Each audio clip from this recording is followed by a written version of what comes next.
শত শত বছর ধরে পৃথিবী তার আগমনের অপেক্ষায় ছিল, আর এখন আসমানের ফেরেশতারা অপেক্ষা করছিলেন। তার পাশে ছিল একটি পানির পাত্র। তিনি তাতে নিজের হাত ডুবিয়ে মুখমণ্ডল মুছতে মুছতে বলছিলেন, লা ইলাহা ইল্লাল্লাহ। তারপর তিনি আকাশের দিকে ইশারা করে বলতে লাগলেন, হে আল্লাহ আর রফিকুল আলা, হে আল্লাহ আর রফিকুল আলা। তিনি ৬৩ বছর বয়সে ইন্তিকাল করলেন। ফাতিমা অশ্রু সংবরণ করতে না পেরে উচ্চস্বরে কাঁদতে শুরু করলেন। নবীর স্ত্রীগণও যখন কাঁদতে শুরু করলেন, তখন সাহাবীগণ বুঝতে পারলেন কি ঘটে গেছে।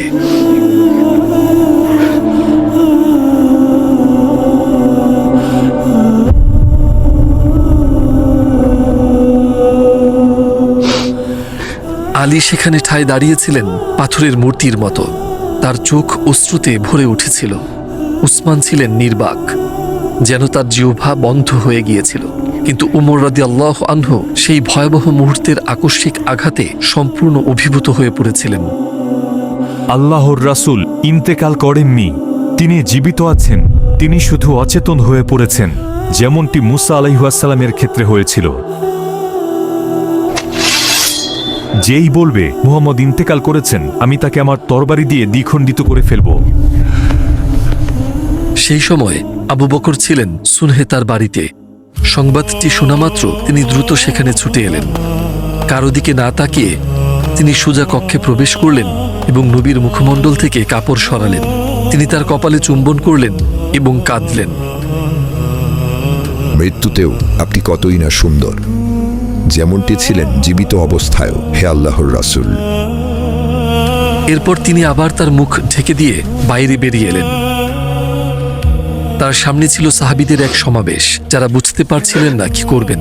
সবাই কাঁদছিলেন, শোক ও স্তব্ধতায় অভিভূত হয়ে। তিনি উমরের কথাগুলো শুনেছিলেন।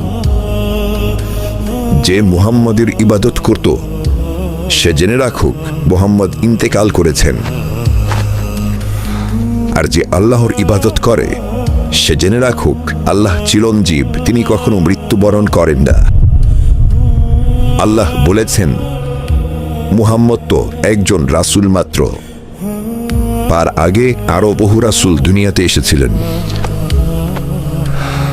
তিনি যদি ইন্তেকাল করেন কিংবা নিহত হন, তবে কি তোমরা পেছনে ফিরে যাবে এবং কুফরিতে ফিরে যাবে?